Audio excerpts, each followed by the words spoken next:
I hold before you, my friends, a DVD that harms the mind, harms the soul, and destroys nostalgia itself. I hold you a poisonous film that even had a technical recreation in the United States. I give to you, friends, family, and enemies. I give you Dragon Ball, The Magic Begins, Ultimate Edition. Yes, it looks very unofficial and nasty, but then again, the movie has never officially been released in the United States. As far as we can tell, some schlock nobodies dubbed this thing in English somehow, not understanding a single thing of what they were doing with this dub. And the only DVD releases of this thing have been Region Zeros, which even China does not officially partake in making. Which means that this entire film is very unofficial. The only thing official about it is that it continues to still haunt our nightmares from either China or Taiwan. Both have been credited for the creation of this piece of shit. So without further ado, a review. But first, opening credits while I continue to try and piece my brain together.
So yeah, Dragon Ball, The Match Begins. The reason why this version is called Ultimate Edition is because some schmuck in 2007 decided, let's give this some special effects upgrades. Which means extra glow, sparkles, lightning effects, change the dragon's appearance as well as the appearance of the spaceships. I guess I can't do, because they really are from space this time.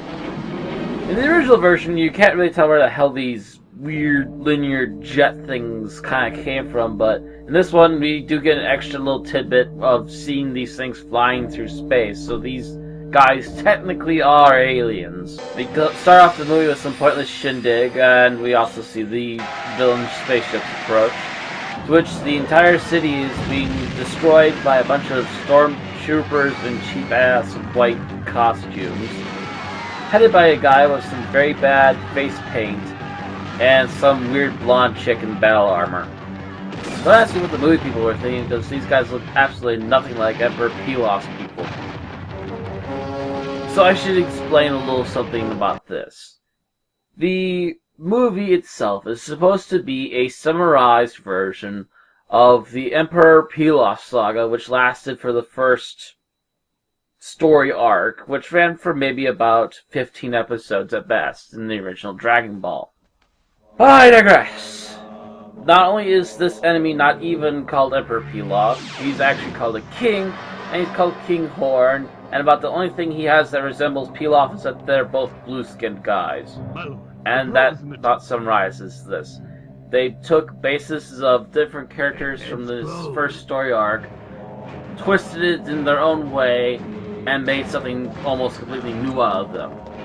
The only people they actually get properly right are Goku, which they call Monkey Boy the entire dub, and Master Roshi, whom they either call Turtle Man or Turtle Hermit the entire film as well.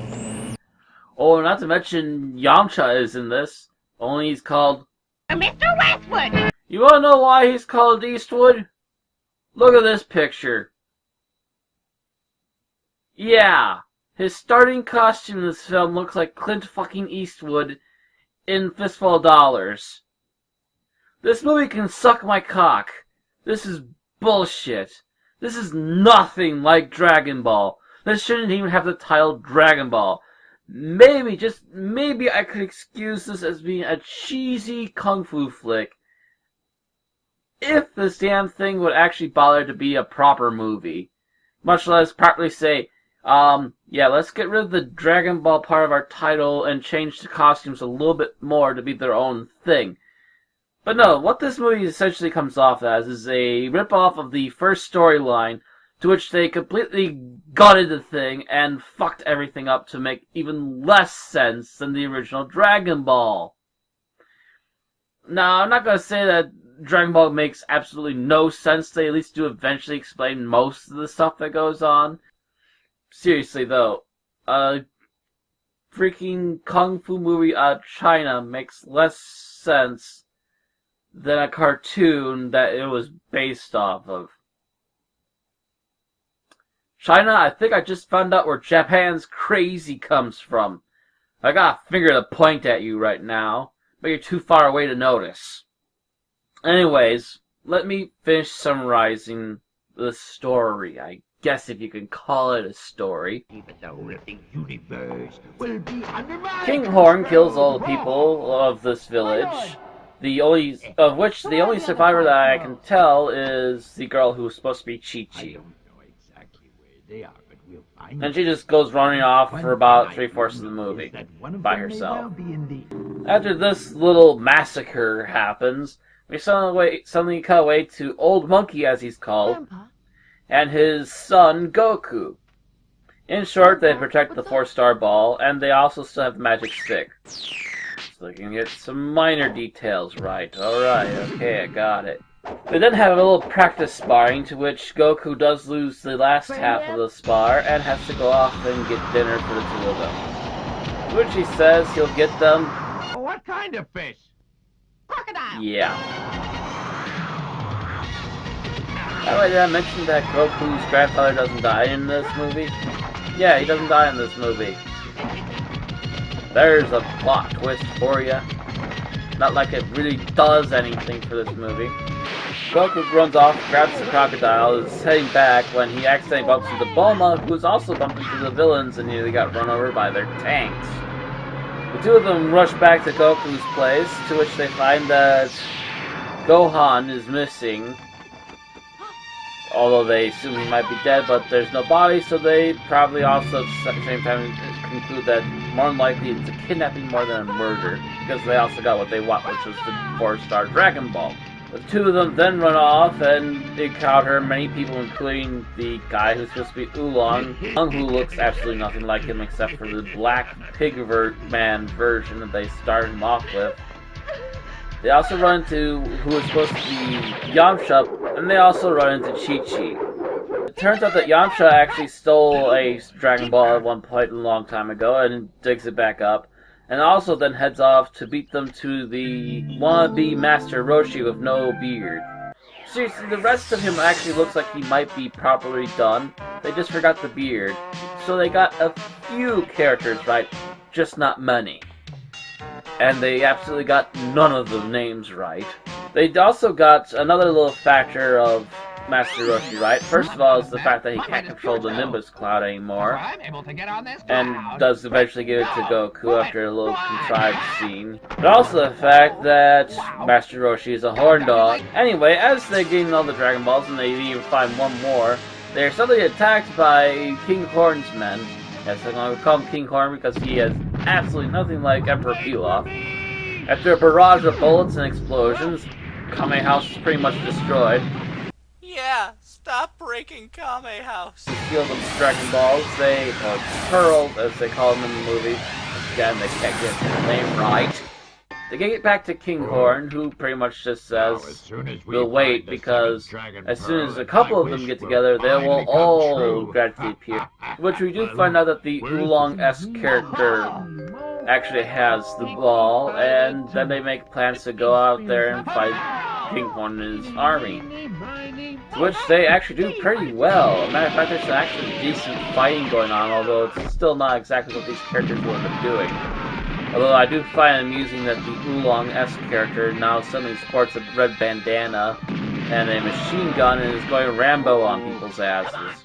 I'm not going to tell you how King Horn is stopped, well, watch into this piece of shit. That's right. That's right. I'm not going to tell you the ending of this piece of crap. You motherfuckers can go out there and watch this shit all yourself. This is what you get for putting me through this crap. Oh. Even with the 2007 graphic updates, this movie is horrendously ugly looking. Although I will say that if it was not a Dragon Ball rip-off, it would have been a hell of a lot better. But this piece of shit is so damn stupid that, to be quite honest, I'd rather see fucking Goku in a fucking high school again. God damn, why do you make me want to actually watch the American version? This movie can rot in hell along with the bastards who fucking created it. I don't care if it's China or Taiwan. Some people need to be in a goddamn grave for this piece of travesty. The plot is non-existent. The special effects were even poorer in the original version. At least they added little touches in this one. It's still not enough to save it or anything. It does not follow any kind of plot or continuity. It has absolutely zero to do with Dragon Ball in any respect. Everything in this movie feels severely shoehorned in, and it's just not cohesive in any way, shape, or form. Other than the fact, we got action, let's go. You know what? No, I know what's really to blame. It's not the creators of this movie, nor is it China. I know exactly who to blame for this travesty. Bass! What? You put this damn thing in my room, didn't you, you prick? I mean, look how unofficial this thing is. I don't care there's nothing but Region Zeros around. This is your fault! Yeah, feeding off your energy and stuff. Usually you're happy by my raging. What the hell's going on for you now? I don't know. Maybe it's something to do with the fact that I'm falling apart. Oh, what's the matter? Little Malice getting all sad? Well, here's an idea. If you really think that this is not going to make you happy, why don't you just take your little piece of junk and go give it to somebody else? That might be a plan.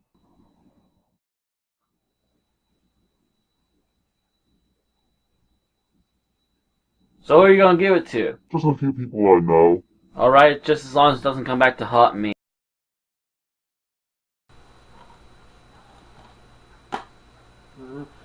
Not again, not again! Go ahead, look. Oh, dear God! Hey, a new DVD. Dragon Ball movie. Vegeta. What's the scouter say about its suckiness level? It's over 9,000. What? 9,000?